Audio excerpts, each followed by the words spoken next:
Elon Musk India आने वाले थे, प्राइम मिनिस्टर मोदी भी उनका इंतजार कर रहे थे, लेकिन मस्क ने अचानक प्लान कैंसिल कर दिया। बोले मैं टेस्ला के काम में बहुत बिजी हूँ। सच्चाई जबकि यह है, इंडिया में हो रहे हैं इलेक्शंस, और इलेक्शंस में बहुत सारी होती है अनसर्टेनिटी। एलन मस्क कोई चांस लेना नहीं चाहते। उन्हें पता भी नहीं है कि आज जिस प्राइम मिनिस्टर से वो मीटिंग कर रहे हैं 2 महीने बाद देश में वही आदमी प्रधानमंत्री रहने वाला है कि नहीं। एलन मस्क से आपने क्या लेसन लिया और इस बात का क्या रेलिवेंस है एग्जाम नोटिफिकेशन से, जॉब अपॉर्चुनिटी से, इलेक्शंस जो देश की डेमोक्रेसी में सबसे बड़ा इवेंट होते हैं, 5 साल में एक बार होते हैं जनरल इलेक्शंस, वो जॉब मार्केट में क्या प्रभाव डालते हैं, आपको क्या करना चाहिए और एलन मस्क से ही आपको क्या सीखना चाहिए, इस वीडियो में मैं आपको बताऊंगा। Hello everyone, welcome to iExamBee। मेरा नाम है Chandra Prakash Joshi and we at iExamBee make your job preparation 50% faster. बहुत बार लोग पूछते हैं कैसे होती है 50% फास्टर प्रिपरेशन, तो मैं आपको एक स्टोरी सुनाता हूँ। इकोनॉमिक्स के प्रोफेसर थे बहुत पॉपुलर यूनिवर्सिटी में, और उनका असिस्टेंट उनके पास आता है और कहता है, प्रोफेसर साहब टीवी चैनल की ओर से रिक्वेस्ट आई है कि आप इंडियन इकोनॉमी के बारे में कुछ बोलिए, कब मुझे अपॉइंटमेंट देना चाहिए। तो प्रोफेसर साहब बोलते हैं, अगर मुझे 2 मिनट बोलना है तो आप नेक्स्ट वीक का अपॉइंटमेंट दे दीजिए, और अगर ये 10-15 मिनट का सेशन है तो मैं कल कर सकता हूँ, और ये अगर चिट चैट है जो आधा घंटा 1 घंटा चलेगी तो मैं अभी भी रेडी हूँ। Are you getting the point? 2 minute की स्पीच तैयार करने के लिए ही needs 1 week, but if there is a chit chat 1 hour session, he is ready right now. That happens in iExamBee। Short 10 से 15 मिनट वीडियोस और short notes बनाने के लिए हमको अपने एफर्ट 4 गुने करने पड़ते हैं, लेकिन उससे आपका टाइम बचता है, because time is your most precious resource. We follow ROTI principles, return on time invested. कभी अगले वीडियो में बात करेंगे। आज के वीडियो में हम बात करते हैं इलेक्शंस, जो दुनिया की सबसे बड़ी डेमोक्रेसी की सबसे बड़ी इवेंट है, वो किस तरीके से जॉब मार्केट पे इम्पैक्ट डाल रही है। आज की डेट में इलेक्शंस पर जो एस्टिमेटेड खर्चा है, मालूम है कितना है?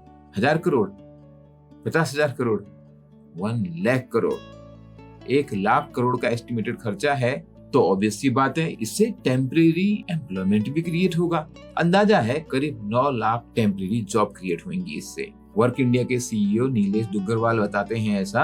और ये टेम्परेरी जॉब 2 प्रकार की होंगी। एक तो इलेक्शन कमीशन कराएगा, इलेक्शन कमीशन को ये पोलिंग बूथ पे इलेक्शंस कराने हैं, तो उसके लिए बहुत सारी टेम्परेरी जॉब क्रिएट होंगी, जैसे जो सिक्योरिटी ऑफिसर्स होते हैं, ड्राइवर्स होते हैं, ट्रांसपोर्ट वाले इनको लेके जाएंगे। एंड सेकेंडली जो पॉलिटिकल पार्टीज हैं, वो जो कैंपेनिंग कर रही हैं, वो यहाँ पर जो खर्चा करने वाली हैं। अगर उस बात का आपको एक अंदाजा लेना है कि भाई कितना खर्चा करने वाली है पॉलिटिकल पार्टीज, तो आपको कुछ डॉक्यूमेंटेड नंबर समझ गए होंगे। फॉर एग्जांपल इलेक्टोरल बॉन्ड्स में ही करीब 13,000 करोड़ रुपए आए, और ये तो बैंक में आ रहे हैं। आप समझ सकते हैं स्पेशली इलेक्शन के दौरान ब्लैक में कितना खर्चा होता है, उसका एक अंदाजा लेना है अगर आपको, तो केवल फर्स्ट फेज, इलेक्शन का जो फर्स्ट फेज है उसके दौरान ही इलेक्शन कमीशन ने 4,650 करोड़ रुपए का कैश पकड़ लिया है। 4,650 करोड़ पकड़ लिया तो आप समझ सकते हैं कितना अमाउंट ऑफ कैश खर्चा हो रहा होगा। खर्चा केवल पार्टी के अकाउंट से ही नहीं होता, हर कैंडिडेट्स के अकाउंट से भी होता है, और कैंडिडेट्स के जो जानने पहचानने वाले लोग हैं उनके अकाउंट से भी होता है। एस्टिमेट है 1 लाख करोड़ का। 1 लाख करोड़ खर्चा होएगा इकोनॉमी में, तो टेम्परेरी जॉब तो आएंगी, डाटा एंट्री की, अकाउंट्स की, प्रचारक लोगों की, और तो और जो आईटी सेल में काम करते हैं, दिन भर व्हाट्सएप ट्वीट्स, यूट्यूब कमेंट पर काम कर रहे हैं, उनके लिए भी पैसा कमाने की अपॉर्चुनिटी बढ़ गई। चाहे डिलीवरी बॉय हो, इवेंट मैनेजर्स हो, मार्केटिंग में काम करने वाले लोग, या छोटे मोटे एडमिनिस्ट्रेटिव टास्क करने वाले लोग, इनको हम ऐसे बोलते हैं गिग वर्कर्स। सो गिग वर्कर्स के लिए करीब 9 लाख जॉब। आप तो उसमें इंटरेस्टेड हो नहीं।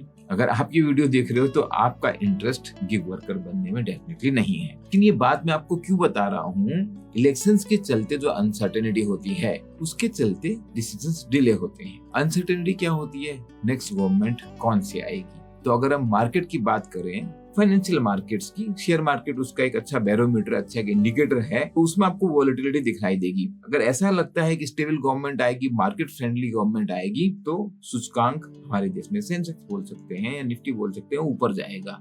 अगर मार्केट फ्रेंडली पॉलिसीज होंगी तो प्राइवेट सेक्टर में जॉब क्रिएशन अच्छा होएगा।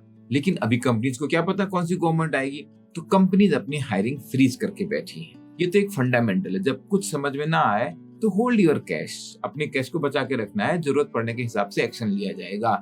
अब बात जहां तक पब्लिक सेक्टर में रिक्रूटमेंट की है, उन्होंने भी अपने नए नोटिफिकेशंस हॉल्ट करके रख दिए, इवन एग्जाम को भी रोक कर रखा हुआ है। आपने देखा होगा सेबी का नोटिफिकेशन जो आ चुका था एडवर्टाइजमेंट की सेबी वैकेंसीज लेके आ रहा है, और 15 अप्रैल को वो डिटेल नोटिफिकेशन लाने वाले थे, उन्होंने भी पोस्टपोन कर दिया। तो जहां एक और टेम्परेरी जॉब बढ़ी है जो गिग वर्कर्स की बात कर रहे हैं, वहीं दूसरी ओर परमानेंट जॉब चाहे वो प्राइवेट सेक्टर में हो चाहे पब्लिक सेक्टर में पोस्टपोन हो गई है। उनका नंबर घटेगा या बढ़ेगा ये तो आने वाला वक्त बताएगा, लेकिन पोस्टपोन तो पक्का हो गई। इस इवेंट का जीडीपी पे क्या असर पड़ता है? 1 लाख करोड़ रुपए जो पॉलिटिकल पार्टीज और इलेक्शन कमीशन खर्चा करने वाले हैं, किसी का खर्चा किसी की आमदनी है, तो इससे इकोनॉमिक एक्टिविटी स्टिमुलेट हो जाती है। बट लॉन्ग टर्म में ये कुछ बेनिफिट देगा या नहीं, वेट एंड सी, क्योंकि ये पूरा एक्सपेंस होता है, इन्वेस्टमेंट नहीं होता है। ये पैसा बांट दिया जाता है पार्टी करने में, एडवर्टाइजिंग में खर्चा करने में, इवन शराब पिलाने में, और कैश भी बांटा जाता है। वो गलत है लेकिन हो रहा है, हम सब जान रहे होते हैं इस चीज को। इलेक्शन इतना बड़ा इवेंट है, 96.8 करोड़ लोग हमारे देश में वोटर हैं। दुनिया का सबसे बड़ा इलेक्टोरल मूवमेंट हो रहा है, और ये मूवमेंट कितना बड़ा हो चुका है अगर हम पहले इलेक्शन से कंपेयर करें। फर्स्ट इलेक्शन 1951-52 में हुए थे, उस समय जो खर्चा था एस्टिमेटेड 10.5 हजार करोड़, नहीं बोल रहा हूँ 10.5 करोड़, और आज बोल रहा हूँ 1 लाख करोड़। लेकिन नंबर ऑफ कैंडिडेट भी बढ़ गए। उस समय 1837 कैंडिडेट 53 पार्टीज के 401 कॉन्स्टिट्यूएंसीज में फाइट कर रहे थे, और आज के डेट में 8054 कैंडिडेट हो गए हैं, 673 पार्टीज हो गई हैं, और 543 कॉन्स्टिट्यूएंसीज में फाइट चल रही है। उस समय इलेक्शन कराना मुश्किल था, आज 6 फेज में इलेक्शन हो जा रहा है। उस समय आई थिंक 48 फेज लग गए थे इलेक्शन कराने में। उस समय 1,96,000 पोलिंग बूथ थे, और आज हैं 10,37,000 पोलिंग बूथ। इसलिए भी खर्चा बहुत बढ़ गया है। तो ये खर्चा डेफिनेटली इकोनॉमी को अफेक्ट करता है, शॉर्ट टर्म में positively by creating economic activities, long term में कह नहीं सकते। बट जॉब मार्केट की जहां तक बात कर रहे हैं, गिग वर्कर्स के लिए अपॉर्चुनिटी बढ़ा रहा है। छोटी मोटी नौकरियां इसमें बढ़ जाती हैं। अब वो आपका एम नहीं है। आपकी वाली जॉब तो पोस्टपोन हो गई, चाहे आपको आरबीआई देना है, सेबी देना है, नबार्ड देना है, यूपीएससी देना है, बात थोड़ा पीछे चली गई। प्राइवेट कंपनीज भी अपना रिक्रूटमेंट होल्ड करके बैठी है, इंतजार कर रही है नई गवर्नमेंट आएगी, उसके बाद सोचेंगे कैसे काम करना है। कई लोगों को तो आराम करने का बहाना मिल जाता है, अभी इलेक्शन चल रहे हैं, वेट एंड वॉच।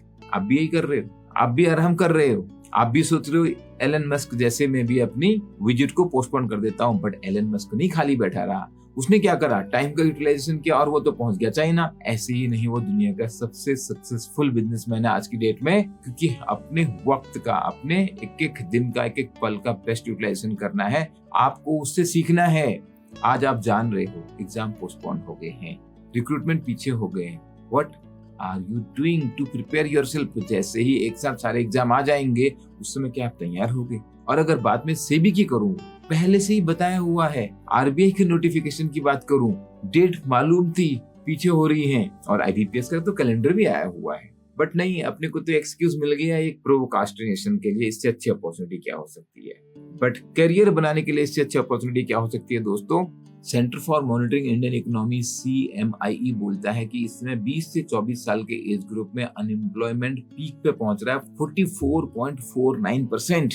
उसके बाद भी आप अपने एक एक पल को, अपने एक एक दिन को अपने करियर बनाने के लिए यूज नहीं कर रहे हो। When you know that more jobs are going to come and it's a matter of about a month only, why not I build myself? जैसी जॉब आएंगी मैं अपना सिलेक्शन इंश्योर करूंगा। If you have any comment, if you have any question on this, please ask.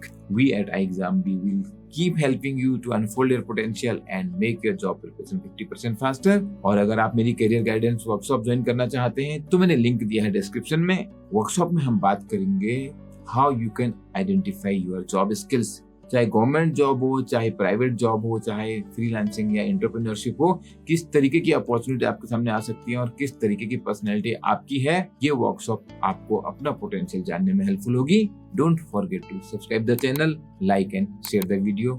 All the best, thank you.